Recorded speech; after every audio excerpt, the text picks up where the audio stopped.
Imagine for a moment that an airplane takes off into the sky and then suddenly vanishes into thin air. No smoke, no wreckage, no screams, just silence. An entire airplane simply dissolves into the atmosphere. And then 37 years pass. 37 long years.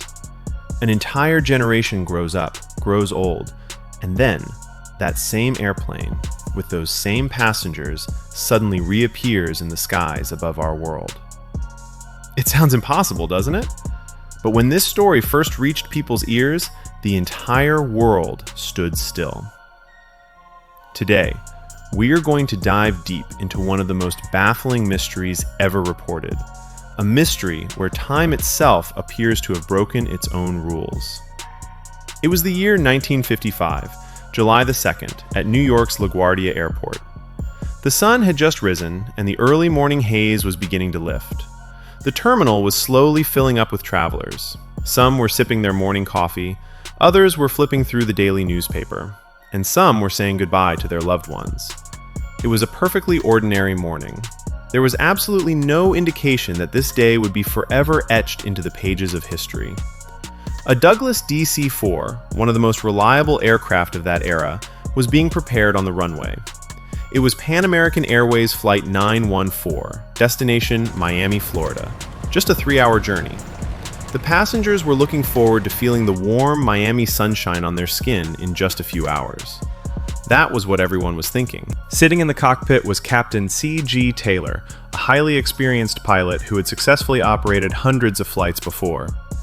Beside him sat his co-pilot, and behind them were 2 crew members in the cabin. 57 passengers had taken their seats. Some were traveling on business, some were returning home to their families, and others were dreaming of spending their vacation on the beautiful beaches of Miami.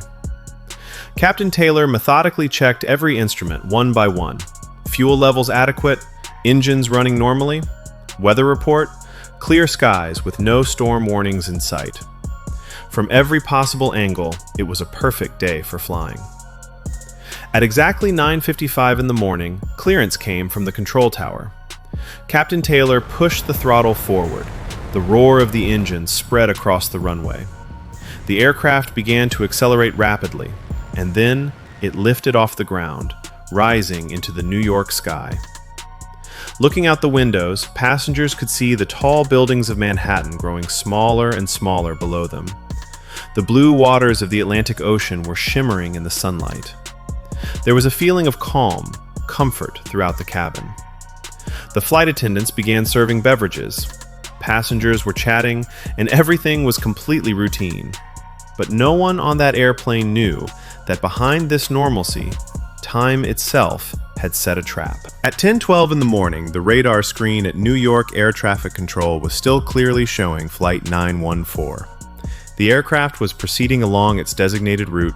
Speed was normal, altitude was correct, everything was exactly as it should have been.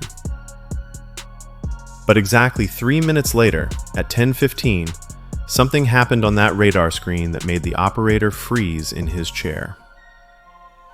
The signal for Flight 914 was suddenly gone. One moment there had been a bright blip on the screen, and the next moment there was nothing. Just empty space, as if someone had erased the dot from existence. The operator first assumed it was a technical glitch. Radar systems sometimes experience such issues. He ran a system check, but no, all other flights were showing up on the screen perfectly normally. Only Flight 914 was missing. He immediately called on the radio. "Flight 914, this is New York Center. Do you copy? Please respond." Silence. Nothing but the hiss of static. He tried again. "Flight 914, this is New York Center. Report your status. Over?" Still no response. Just an eerie, haunting silence. Over the next 15 minutes, call after call was made. Frequencies were changed, emergency channels were tried, but not a single sound came back from Flight 914.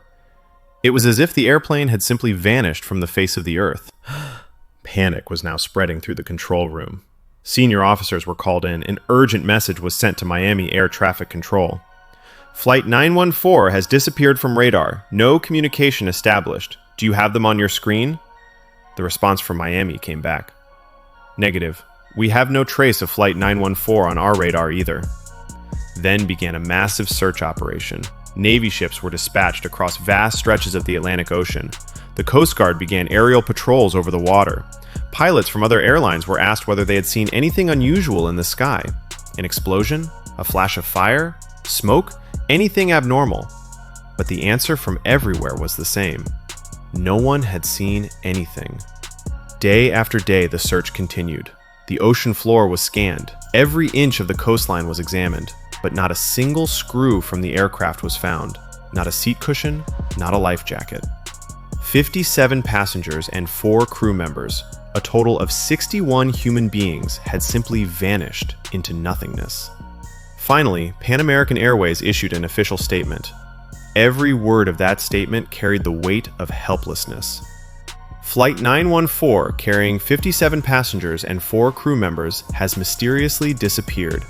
Intensive search operations have been conducted at all possible locations. No wreckage has been found. It is with deep sorrow that we are compelled to classify this as an accident. The families of the passengers were devastated. Those who had been waiting in Miami for their loved ones would never see them again. Grief settled across 2 continents. And as time passed, this incident slowly faded from public memory. People forgot about Flight 914. Life moved on. But time had a very different plan. The year was 1992, September the 21st.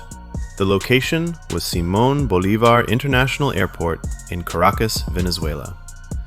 The world had changed dramatically by then.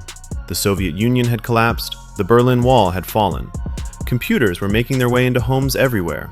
Aviation technology had advanced by decades. The old propeller-driven Douglas DC-4 aircraft from 1955 were now museum pieces. No one could even imagine seeing one of those planes in the sky anymore. At the Caracas Airport control tower, an officer named Juan de la Corte was on duty that day. It was routine work, tracking flights, granting landing and takeoff permissions, maintaining communication with pilots. It was shortly before noon. The weather was fairly clear. There was not the slightest hint of anything unusual. But then, suddenly, a signal appeared on the corner of the radar screen. An unidentified aircraft was heading toward Caracas. Juan squinted at the screen. This signal did not match any flight on his schedule. No airline had filed a flight plan for this aircraft.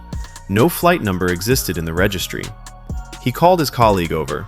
"Come take a look at this. What aircraft is this signal from? We have absolutely no information about it in our system." His colleague quickly began searching the database, but nothing matched. However, the information coming from the aircraft's transponder made everyone's eyebrows rise. The model was a Douglas DC-4. An uncomfortable silence fell over the control room. A Douglas DC-4? That old propeller-driven airplane? That model was from decades ago. Where was this aircraft coming from? Who was flying it? Juan quickly called on the radio. "Unidentified aircraft, this is Caracas Tower. Identify yourself. State your origin and your destination." A few seconds passed. You could almost hear people breathing in the control room. And then a voice came through the radio. But hearing that voice sent a cold shiver down everyone's spine. The voice was broken, unclear, as if it was coming from very far away.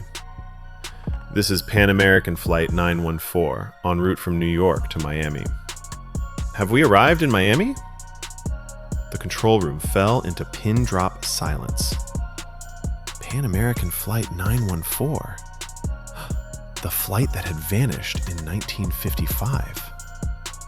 The flight whose passengers had been declared dead nearly 4 decades ago. Juan de la Corte's hands were trembling. He somehow steadied himself and responded.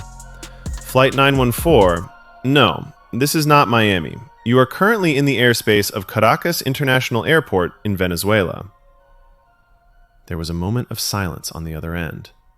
Then, the pilot's voice came through again, this time with clear confusion in his tone. "Caracas? But that is not possible. We were on our way to Miami. Caracas is so far from Miami. Juan hesitated for a moment, then asked, Flight 914, can you tell me what today's date is? The pilot answered, Today is July 2nd, 1955. Those words seemed to echo off the walls of the control room. Every officer's face went white, because in the world outside, the calendar read September 21st, 1992. This meant that this aircraft had traveled 37 years forward from its own time and had appeared at an airport in a different country 2,200 kilometers away from its intended destination. Regardless of how unbelievable the situation was, the aircraft was genuinely circling in the skies above Caracas. Fuel was limited, the pilot was confused. He needed to land immediately. Juan granted emergency landing permission. The aircraft began its slow descent. As it approached the runway, every person standing on the ground stared with wide eyes, because the airplane coming down was not from this era. Next to the sleek modern jets, this aircraft looked as though it had flown in from another time. Propeller-driven, old-fashioned design, faded paint, it looked like a flying museum. The aircraft touched the runway. The sound of wheels grinding against concrete filled the air, and slowly, the plane came to a stop. But when the pilot looked outside from the cockpit, his eyes could not believe what they were seeing. The aircraft parked alongside the runway were nothing he recognized. So large, so shiny, so modern. What kind of airplanes were these? The terminal building was wrapped in glass, glowing with lights. The people, their clothing, their appearance, everything was unfamiliar. And the airport staff? They were standing frozen too. In front of them sat a Douglas DC-4, an aircraft model they had only ever seen in old photographs or documentaries. Can you imagine what that moment must have been like, when two different eras came face to face? On one side, Captain Taylor, who had left 1955 New York just minutes ago, and on the other side, 1992 Caracas, where his aircraft was being witnessed as an impossible, ghostly event. When Captain Taylor learned that he had arrived in 1992, his first reaction was disbelief, then fear, then the decision to flee. As airport workers began approaching the aircraft, the sound of engines roaring came from inside the cockpit. The propellers started spinning again. The control tower shouted over the radio, "Flight 914, stop! You do not have takeoff clearance! Shut down your engines!" But Captain Taylor did not obey any commands. The aircraft began racing down the runway. Ground crew scrambled out of the way, and within moments, the airplane lifted back into the sky. Juan desperately tried to track the aircraft on radar. The signal was there. It was there, and then, just as it had happened in 1955, the signal vanished in an instant without leaving a trace. Flight 914 had disappeared once again, but this time, it had left something behind, as the pilot was hurriedly preparing for takeoff. A piece of paper had fallen from his hand onto the runway. An airport worker picked it up. It was a calendar from 1955. Holding it in his hands, he could see the old-fashioned printing, the yellowed paper, the dates and months of 1955, all clearly printed. This single physical object was the only tangible evidence bearing witness to what had happened that day. After this incident, the world erupted with discussion. In newspapers, on television, and later on the internet, the story of Flight 914 spread everywhere. But the deeper you dig, the murkier the waters become. Some researchers claim the entire incident is true. Their argument is that many airport workers were present at Caracas that day, and some of them later provided descriptions of what they witnessed. The calendar exists as evidence, and the disappearance of Flight 914 is historically documented. But the opposing side presents strong arguments as well. Skeptical researchers and aviation experts say this story originated in 1985 in a publication called Weekly World News, an American tabloid newspaper that was famous for printing fictional and bizarre stories. That same newspaper published stories about alien babies being born and interviews with ghosts. So, could the story of Flight 914 simply be another fabrication? There are other notable points as well. Official Pan American Airways records contain no evidence that a flight numbered 914 ever existed. Venezuelan aviation authorities have never officially acknowledged this incident, and the existence of an air traffic controller named Juan de la Corte has never been verified. So, where exactly does the truth lie? This is perhaps the most fascinating aspect of this mystery. The line between truth and fiction is so blurred here that no one can say with certainty what is real and what is story. But think about this more deeply. Whether this story is true or not, it raises questions before us that science has still not been able to fully answer. Is time truly a straight line? Or can it bend, fold, and even loop back in on itself? Einstein's theory of relativity tells us that time is not absolute. Gravity and speed can alter the flow of time. Theoretically, if an object passes through a sufficiently powerful gravitational field, distortions in time are not impossible. Quantum physics also tells us that at the subatomic level, time and space behave in ways that completely defy our everyday experience. Particles can exist in two places simultaneously. Future events can influence the past. So is there some natural phenomenon that we have not yet fully understood? One that could trap an entire airplane in a fold of time? The answer to this question does not exist in today's science. But 100 years ago, humanity had no explanation for radio waves either.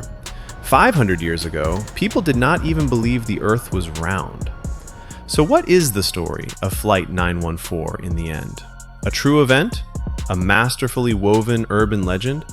Or a glimpse of some truth that lies beyond the boundaries of our current knowledge? The definitive answer to this question perhaps belongs to no one, but one thing must be acknowledged. This mystery has gripped the imagination of millions upon millions of people for decade after decade, and it will likely continue to do so, because human beings are always drawn to those questions whose answers they cannot find. Will Flight 914 ever appear again, the way it reportedly did in 1992? Perhaps yes, perhaps no. But as long as people look up at the sky and wonder about the mysteries of time, this story will live on. What do you think? Did this really happen, or is it simply one of the most extraordinary creations of human imagination? Share your thoughts, because sometimes the most profound answers come from those who are not afraid to simply ask the question.